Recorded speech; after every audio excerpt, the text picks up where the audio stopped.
बिस्मिल्लाहिर्रहमानिर्रहीम। अस्सलाम वालेकुम व्यूअर्स, आप देख रहे हैं dining hour cooking with Asma Shah. Oven और मफिन ट्रे के बगैर भी आप बहुत मज़ेदार लावा कपकेक्स बना सकते हैं। रेसिपी पसंद आए तो चैनल को सब्सक्राइब कर दें, बेल आइकन को ऑल पे कर देने से आपको वीडियो का नोटिफिकेशन सबसे पहले फ्री में मिल जाएगा। बेकिंग के लिए हमेशा रूम टेम्परेचर के अंडों का इस्तेमाल किया जाता है। अगर अंडे फ्रिज में रखे हों तो अंडों को आधा घंटे पहले किचन काउंटर पे रखते हैं ताकि वो रूम टेम्परेचर पे आ जाए।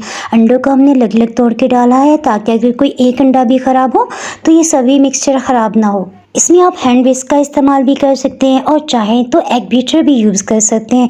बस इसमें एक ही ज़रूरी पॉइंट है कि आपने अंडों को इतना ज़्यादा फेंटना है कि खूब झागदार हो जाए और वॉल्यूम में डबल हो जाए। एग बीटर से तकरीबन हमने 3 मिनट्स के लिए इसे हाई स्पीड पे बीट किया है। चीनी हमने 7 खाने वाले चम्मच ली है। ये वही चीनी है जो हम चाय के लिए भी इस्तेमाल करते हैं, जूस में भी डालते हैं। चीनी को हमने बिल्कुल नहीं पीसा। आप चाहें तो आप इसमें आइसिंग शुगर का इस्तेमाल भी कर सकते हैं। अच्छा, यहाँ ना मेरा ग्राइंडिंग जार वॉश करने वाला था क्योंकि उसमें मैंने अरेबिक मसाला ग्राइंड किया था, मैं वॉश करना भूल गई, इसीलिए मैंने साबुत चीनी ली। अच्छी साबुत चीनी अगर आप डालेंगे ना तो उसका एक फ़ायदा है, आपको ये अंदाज़ा परफेक्ट होगा कि आपने इसे कितनी देर बीट करना है। ये देखें, हमने इतनी देर बीट किया कि चीनी जो है वो टोटली पिघल जाए, मेल्ट हो जाए। और ये देखें, ये बैटर कितना फोमी और क्रीमी बन गया है। आपने मेरी अमूमन बेकिंग की रेसिपीज़ में देखा होगा कि कभी भी केक के ऊपर क्रैक्स नहीं पड़ते और उसमें खूबसूरत सी शाइन होती है। उसकी यही बेसिक वजह है कि स्टार्ट में आपने अंडों को खूब अच्छी तरह से बीट करना है, विस्क करना है और इसी तरह मैदा शामिल कर लेने के बाद में आपने जब अच्छी तरह से उसे मिक्सअप किया ना तो इंशाल्लाह कपकेक्स और केक्स की ऊपर की सतह बिल्कुल भी क्रैक नहीं होगी। कुकिंग ऑयल हम इसमें 8 खाने वाले चम्मच शामिल करें। इसमें आपने कोई भी ऐसा ऑयल लेना है जिसकी अपनी कोई खुशबू ना आए। आपने कभी भूले से भी ऑलिव ऑयल नहीं डालना। कपकेक्स को सॉफ्ट और फ्लफी बनाने के लिए, अच्छा फुलाने के लिए 1 खाने वाला चम्मच मक्खन या फिर आप घी शामिल कर सकते हैं। इसी तरह 2 खाने वाले चम्मच हमने दही भी डाला है। ये रूम टेम्परेचर पे है, सॉरी वो सीन रिकॉर्ड नहीं हो पाया। दही शामिल कर लेने की वजह से आपको बेकिंग सोडा डालने की बिल्कुल भी जरूरत नहीं रहेगी। अंडों की भूख को दूर करने के लिए हम इसमें 1 चाय की चम्मच वनीला एसेंस शामिल कर रहे हैं। मैदे को हमने खूब अच्छी तरह से छलनी से पहले ही छान के रख लिया था। इसमें मैदा 7 खाने वाले चम्मच भर के डाला है। ये वही चम्मच है जो हम चावल खाने के लिए इस्तेमाल करते हैं। कोको पाउडर 3 खाने वाले चम्मच भर के लिए अच्छी क्वालिटी का यूज कीजिएगा और 1 चाय की चम्मच बेकिंग पाउडर, ये हमने लेवल करके लिया है। पहले हम इसे अच्छी तरह से मिक्स कर लेते हैं। अच्छा, इसे ज़रूरी नहीं है कि आप स्पैचुला से ही मिक्स करें। मेरा बेकिंग का तकरीबन 30 साल का एक्सपीरियंस है और हमेशा मैं इसे एग बीटर से मिक्स करती हूँ। बेकरी स्टाइल अच्छी क्वालिटी के केक, मफन्स और कपकेक्स में बस एक ही पॉइंट का ख्याल रखना है। आपने मैदा और ड्राई इंग्रेडिएंट्स को शामिल कर लेने के बाद आपने बहुत अच्छी तरह से मिक्स करना है, लेकिन ओवन मिक्सिंग बिल्कुल भी नहीं करनी क्योंकि इससे भी समटाइम्स ये हार्ड बन सकता है। और अच्छी मिक्सिंग की वजह से इसके ऊपर की सतह पे बिल्कुल भी क्रैक्स नहीं आएंगे और इसके ऊपर की लेयर बहुत खूबसूरत शाइनी होगी। जैसे देखिए ना, सभी इंग्रेडिएंट्स मिक्सअप हो गए हैं, बस आपने बीट करना, मिक्सअप करना छोड़ देना है। चम्मच या स्पैचुला से एक दफ़ा अच्छी तरह से मिक्स करके देख लें कहीं ड्राई इंग्रेडिएंट्स रह तो नहीं गए। यहाँ हम सिंपल चाय के लिए जो कप्स यूज किए जाते हैं ना, उसी का इस्तेमाल कर रहे हैं। कप्स को ऑयल या बटर के साथ ग्रीस करने की बिल्कुल भी जरूरत नहीं है, ना ही बटर पेपर लगाने की जरूरत है।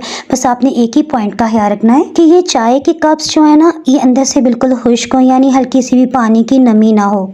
ये देखिए, मफिन्स के लिए जो हमने मिक्सचर बनाया है ना, ये कितना स्मूथ है, इसमें किसी किस्म के भी लम्स नहीं है। मफिन्स के मिक्सचर को फिल करते ही आपने कोशिश करना है कि 1/2 इंच या 1 इंच ऊपर से लाजमी स्पेस छोड़ें ताकि ये अच्छी तरह से फूल सकें। मिक्सचर में लाजमी एयर बबल्स रह जाते हैं, सो इन्हें हम आहिस्तेगी से टैप कर लेते हैं।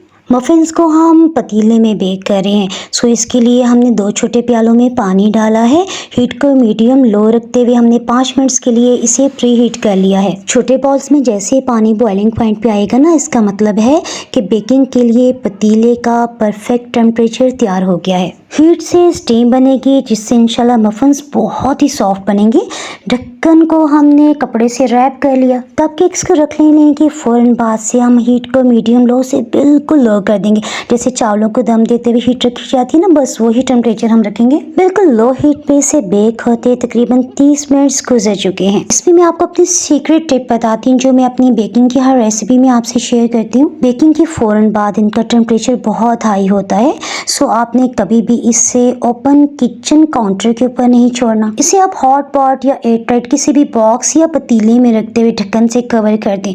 1 से 1.5 घंटे में ये जब रूम टेम्परेचर पे आ जाएंगे ना, तो यकीन करें अपनी हीट में ठंडे होने की वजह से ये इतने सॉफ्ट होंगे कि आपका दिल खुश हो जाएगा। अगर आप अंडों के बगैर कपकेक्स की रेसिपी चाहते हैं तो ऊपर आपको आई बटन में लिंक नजर आ रहा होगा, उसे क्लिक करके आप वो रेसिपी भी देख सकते हैं। ये बिल्कुल रूम टेम्परेचर पे आ गए हैं। सो इसके चारों तरफ हमने छुरी को अच्छी तरह फेर लिया है। लावा कपकेक्स बनाने के लिए अब हम चॉकलेट सॉस तैयार कर लेते हैं। इसके लिए हमने खुले बाउल में तकरीबन ½ लीटर से थोड़ा कम पानी डाला है।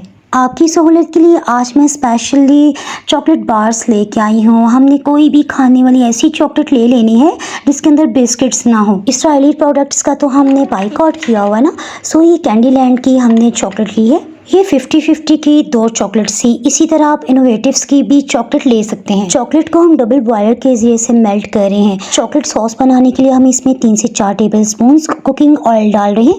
ये भी आपने वही ऑयल लेना है जिसकी अपनी कोई भी कुदरती बू या खुशबू ना हो। जिस बाउल में हमने पानी डाला है ना, उससे तकरीबन देखिए ½ लेवल नीचे है, यानी पानी इसमें ज़्यादा नहीं होना चाहिए ताकि जब वो बॉइलिंग पॉइंट पे आए उसके छींटे उड़ के चॉकलेट में ना जाए। यूँ तो आप माइक्रोवेव भी चॉकलेट को कर सकते हैं, लेकिन ये चॉकलेट पिघलाने का सबसे महफूज तरीका है। उसमें अगर थोड़ी भी आपने ज़्यादा देर के लिए माइक्रोवेव ऑन कर दिया ना, तो ज़्यादा हीट की वजह से चॉकलेट जल भी सकती है। जो दूसरा कपकेक था ना, हमने चॉकलेट मेल्ट करते करते इसके भी इर्द गिर्द छुरी फेर ली ताकि ये इससे अलग हो जाए। देखिए चॉकलेट सॉस बहुत अच्छा सा तैयार हो चुका है। चॉकलेट पिघल जाने के बाद आपने इसे अच्छी तरह से मिक्स करना है स्पैचुला की मदद से। इसमें जो भी लम्स हैं उन्हें खत्म कर लेंगे। लावा कपकेक्स बनाने के लिए छुरी को हमने बिल्कुल सेंटर में रखा है। कोशिश करेंगे कि राउंड कट डीप हम जितना भी कट लगा सके ना, लगा लें। यहाँ मैं आपको बताती चलूँ, जो अंडों के बगैर हमने कपकेक्स बनाए थे ना, उसके अंदर हमने चॉकलेट के पीसेस भी डाले थे, लेकिन इसके बावजूद वो लावा कपकेक्स अच्छे नहीं बने थे। सो आप जो भी रेसिपी देखें ना, चाहे वो चॉकलेट मेल्ट करके भी बनाएं, तो जब ये बेक हो जाता है तो ये चॉकलेट कपकेक्स ही बनते हैं। इनमें किसी तरह से भी लावा वाला इफेक्ट नहीं आता। सो ये जो ऊपर आप देख रहे हैं ना, लिक्विड चॉकलेट को हमने अंदर फिल कर देने के बाद जो छोटा सा पीस बचा था ना, वो हमने इसके ऊपर डालते हल्का सा प्रेस कर दिया। रेस्टोरेंट्स या फिर बेकरी से आप जो भी लावा कपकेक्स लेते हैं ना, तो इसके ऊपर थोड़ी सी आइसिंग शुगर छिड़क देते हैं। बहुत ही मज़ेदार। बच्चे तो बेताब हो रहे थे इन कपकेक्स को खाने के लिए। सो उन्होंने कहा हमें तो भाई कप से निकाल के प्लेट में रख के दें और बची हुई जो भी चॉकलेट है ना, वो सारी हमें डाल के दें, फिर ही मज़ा आएगा। रेसिपी पसंद आए तो फ्रेंड्स एंड फैमिली में शेयर करने के साथ साथ आपने लाइक के बटन को लाजमी क्लिक करना है। डाइनिंग आवर पे आपको टी टाइम केक्स की बहुत सी रेसिपीज़ मिल जाएंगी। इसमें हमने चॉकलेट की नाश की भी कंप्लीट रेसिपी दी है। जश्न मिलादुन नबी की सिलसिले में भी हमने हर साल बहुत ज़बरदस्त केक्स की रेसिपीज शेयर की हैं। आप बहुत आसानी से बेकरी से भी बेहतरीन बर्थडे केक्स भी घर में बना सकते हैं। बर्थडे केक बाय डाइनिंग आप सर्च करेंगे ना, तो आपको क्रीम के साथ साथ चॉकलेट से भी और बटर स्कॉच केक की बहुत सी रेसिपीज मिल जाएंगी। इसी तरह मेहंदी केक बाय डाइनिंग आप सर्च करेंगे ना, तो आपको मेहंदी के लिए चॉकलेट सॉस की स्पेशल रेसिपी भी मिल जाएगी। तो हम याद रखें। Thanks for watching.